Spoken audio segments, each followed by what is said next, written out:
On today's show, the beetle behind the demise of Minnesota trees.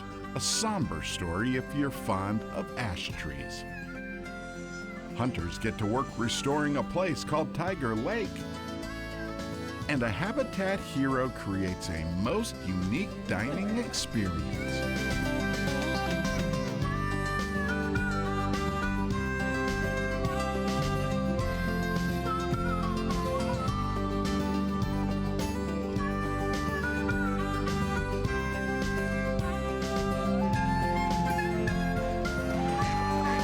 Minnesota Bound, presented by Connecticut Water Treatment Systems. Hi everybody, Bill, Millie, and I welcome you to Minnesota Bound. You know, if you have ash trees in your yard, then you've already witnessed the devastation we now know as the ash borer. The non-native beetle has already killed thousands of ash trees in Minnesota with no solution in sight. My dad, Ron Shera, has the story. This is a story about a tree. It's a sad story. It's about our Minnesota ash trees that are dying and dying and dying, dying from one end of Minnesota to the other. It's heartbreaking. Before emerald ash borer moved into Minnesota, we had over 2 billion different ash trees all over the state, sprinkled everywhere. Very popular tree, iconic for Minnesota, provides great shade. And now we're losing over 99% of them to this insect. Roughly 20 years ago, no one noticed when an exotic beetle from Asia called the emerald ash borer was accidentally imported into the United States. The adult is a very small emerald green, how it gets its name, insect that has little wings so it can fly. It's rarely more than, a ½ inch long, and it's actually only a couple millimeters wide. So very, very small, but very brilliantly colored. Which means it didn't fly to Minnesota on its own. We think most likely it came in on a crate made out of fresh ash wood or maybe a pallet. It showed up, oddly enough, in the first place it was really detected was in Minneapolis, over by Lakewood Cemetery, but that's just where we first noticed it.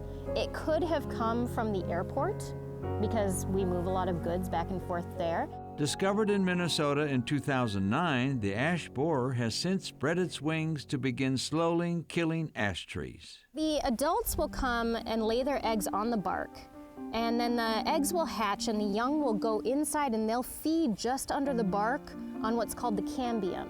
All of the water and nutrients move up and down the tree. It's actually very good nutrition for that larval stage of the beetle, of the emerald ash borer. They'll eat it away. They'll leave this little sawdust that's called frass. That's their waste product. In other words, the larvae starve the tree to death within 3 to 5 years. It's estimated that only 1% of ash will survive, but that survival is not going to be the same thing as what we think. The trees are going to look really, really bad with a lot of dead branches, a lot of dead limbs. When an ash tree is infected, the evidence becomes obvious and perhaps too late. The damage will not become visible until usually its 3rd year, and by then it can often be too late to treat it. So by the time you see the blonde stripping on the bark, your tree is so far gone, it would be a miracle to bring it back. At the Minnesota Arboretum, there is one very large and very lucky ash tree. This is our champion ash tree, and it's a 55-inch DBH, 55 inches all around. It's a giant tree to treat. And what we need to do is make sure that we get an injection in this tree every 2 years of a systemic insecticide. And essentially it turns the tree poisonous for emerald ash borer. The insecticide treatments are costly, however, and not always successful. It takes about 2 years for the chemical to wear off of the tree, or actually for the tree to put on new growth. So every 2 years we have to treat that new growth. We'll take about a 1/4 inch drill bit and we'll drill in past the bark. We let the tree take it up because the tree likes to move water on its own during the growing season, and then it'll travel throughout the tree from there. Sadly, so many ash trees in Minnesota, so little time or money to save them all. Yeah, we have over 400 ash at the Arboretum. There was no way we could save them all. So this champion ash, because it's so large, right away it was at the top of the list. We have to try and save this tree. So that's Minnesota's sad ash tree story. Except for one happy ending. for the Arboretum's champion ash. By the time it shows up in your neighborhood, you want to keep an eye on how your neighbors' trees are doing. If their trees are already heavily infested, I've got bad news for you. You've probably already got the emerald ash borer, but you can't see the damage yet. It's such an iconic tree. It's a beautiful shade tree, so it's really ingrained into our history, and especially with the presence in Minnesota, over 2 billion different ash trees, and to lose that, it's a huge punch in the gut, I think. Minnesota Bound is brought to you by Connecticut Water Treatment Systems, Star Bank, Crush City, and by Onyx Hunt. What's your water score? We know you may have questions about your home's water, whether it's city or well. Find out what's in your water with a free water analysis. Enjoy spotless dishes, cleaner, softer laundry, and worry-free drinking water with Connecticut, the world's most efficient water treatment system. And right now, you can save up to 25% during our Summer of Savings sale. Visit us online at Connecticut.com to find a dealer near you. Life is better with Connecticut Water. Ron Schera here. Just thinking about fishing, thinking about why Star Bank is our bank at Ron Schera Productions. You see, Star Bank is family owned, therefore you are treated like family. Call Star Bank, a person answers. Walk into Star Bank, they know your name. Star Bank is growing, now 11 locations in Minnesota. The latest is in Hancock and Stevens County. Yeah, Star Bank makes you feel good in many ways, just like a fish on the end of my line. Oh yeah. Member FDIC.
Over past generations, we've lost many acres of grasslands, wetlands, and forests. However, that's changing thanks to local Pheasants Forever volunteers who vowed to put wildlife habitat back on the ground.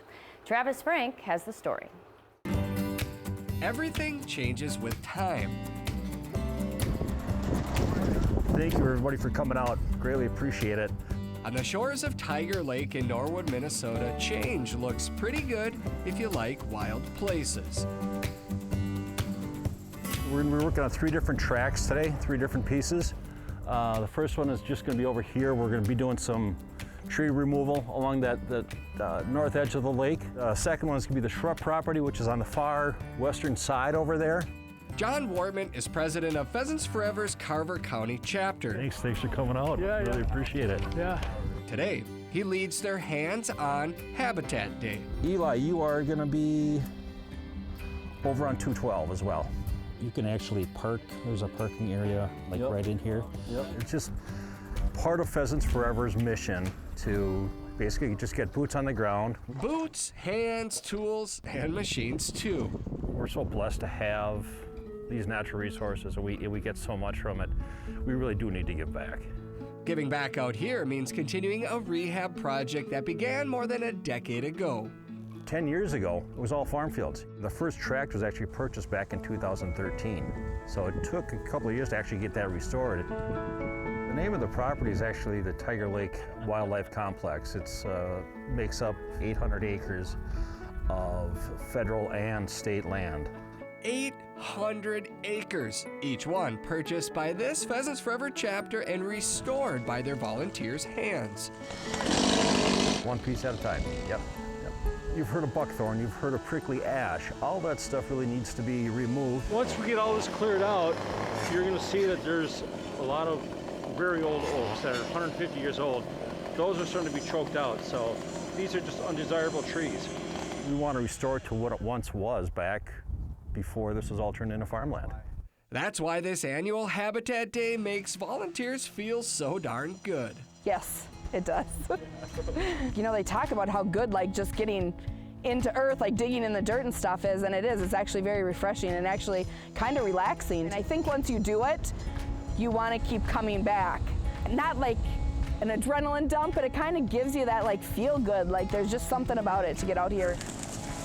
It's good seeing everybody coming out, pulling wire, trimming brush. It's great. It's great, man. I brought my 2 boys and my wife, and yeah. Ready? 1, 2, 3. Hard work today will certainly pay off tomorrow.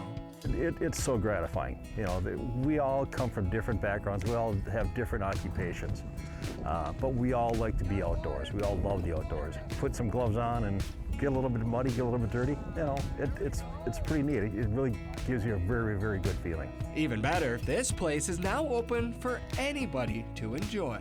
Come out here now.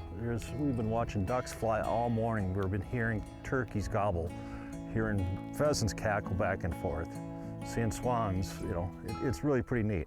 Almost as neat as the natural transformation that comes next. It's truly magical. That's the thing about wild places.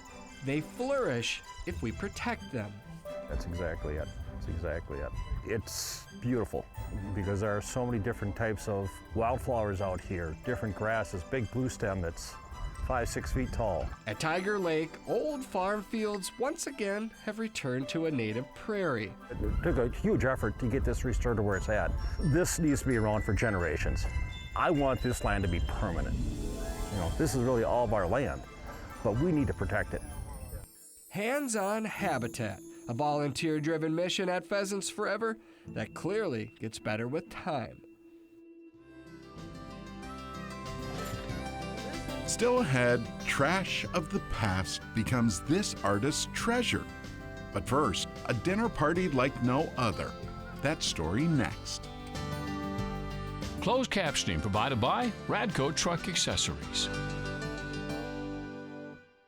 Hey everybody, Bill Shirk, the man about the woods, on behalf of Radco Truck Accessories. You know, Radco and I have been partners for more than a decade. Radco is my one-stop shop for everything trucks. Every accessory from all the top brands. And Radco's truck accessory pros are the best in the business. 13 convenient locations throughout the Midwest and shopping online 24 hours a day. Gear up your ride for work and play. Radco, your truck accessories pro.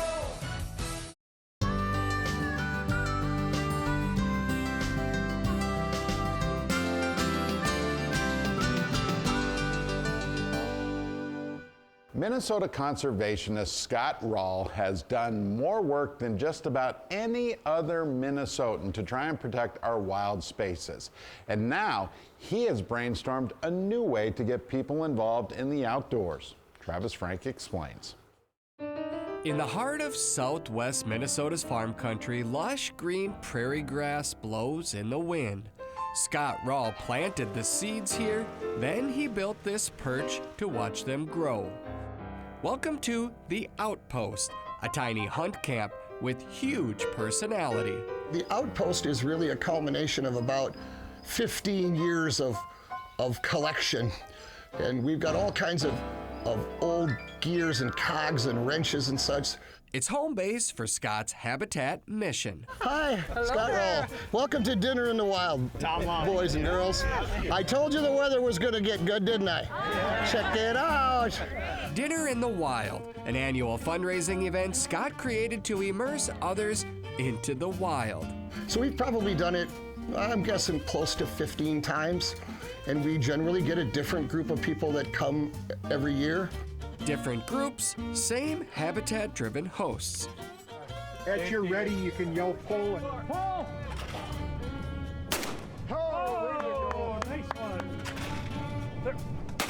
Holy smoke! That one got around. Hey, that worked. Beyond the funds that are received by the auctions take place, that is, I have an opportunity to expose 12 different people to a landscape and to a conservation passion that they would never otherwise hear.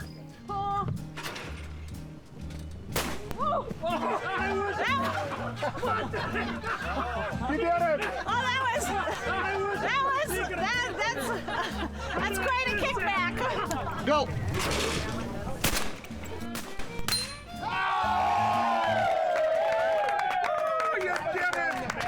After dusting a few clays, Scott leads his guests on a wildlife tour. On the tour, we cover things like the different grass species, different flowers, different forbs.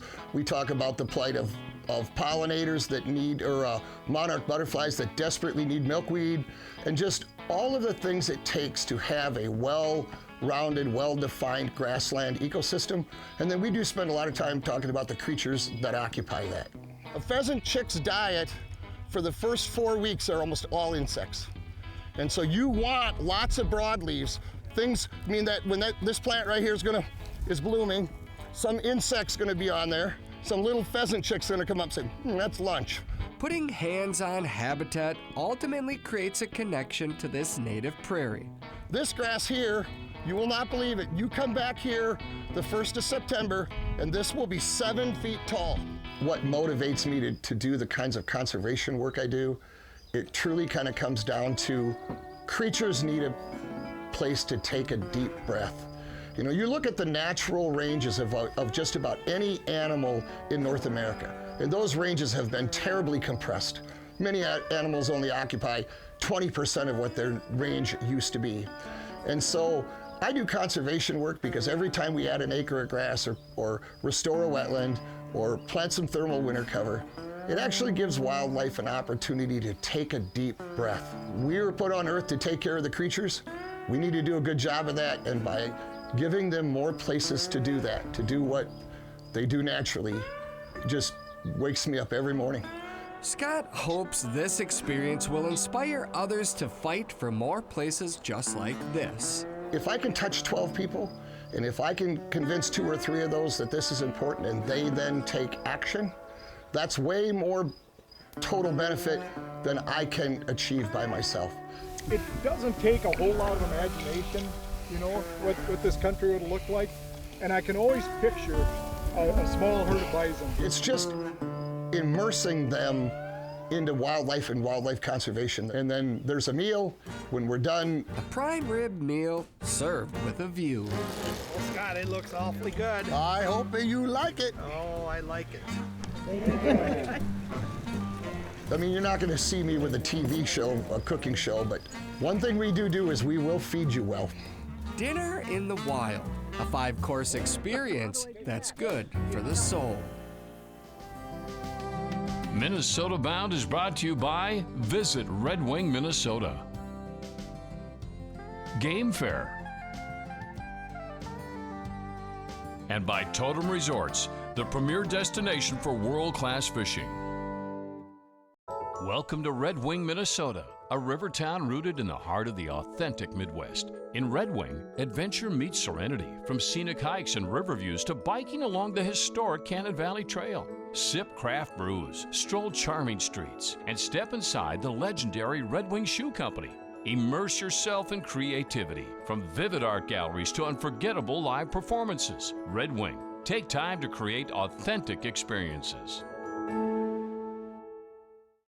Hi everybody, good news! Game Fair is back for its 44th year. 2 big weekends, August 8th, 9th, and 10th, and August 15th, 16th, and 17th. Game Fair is located at Armstrong Ranch in Ramsey, Minnesota. It's an all-outdoor event loaded with things to see, try, and buy. Bring the kids, bring the dogs, lots of youth and doggy games. Don't miss the trick shooting show, Magic with a Shotgun. You'll be amazed. Details at gamefair.com, and we'll be there. And bacon too. Stop by and say hello.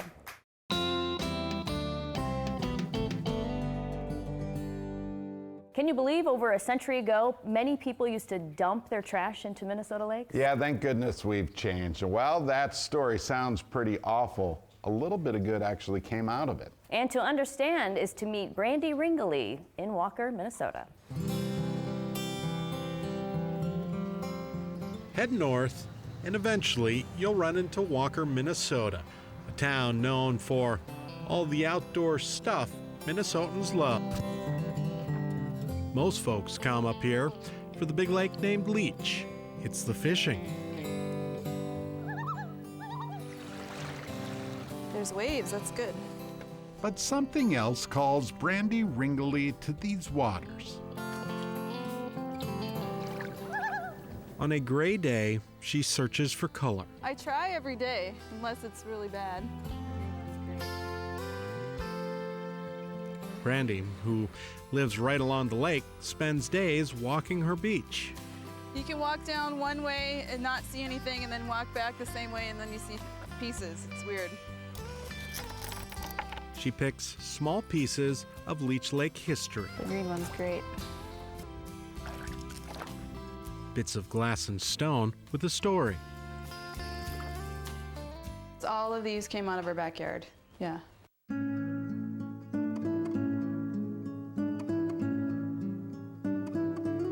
Much of the glass dates back to the early 1900s, a time when bottles somehow ended up in Leech Lake. People just buried their garbage. I mean, or threw it in the lake. That same glass, massaged and cured by water and time, now piles up in Brandy's studio. Here's like just a little bit of it. This is one drawer. Brandy found a need to recycle. I tried to organize it and it didn't get very far. Her answer, jewels.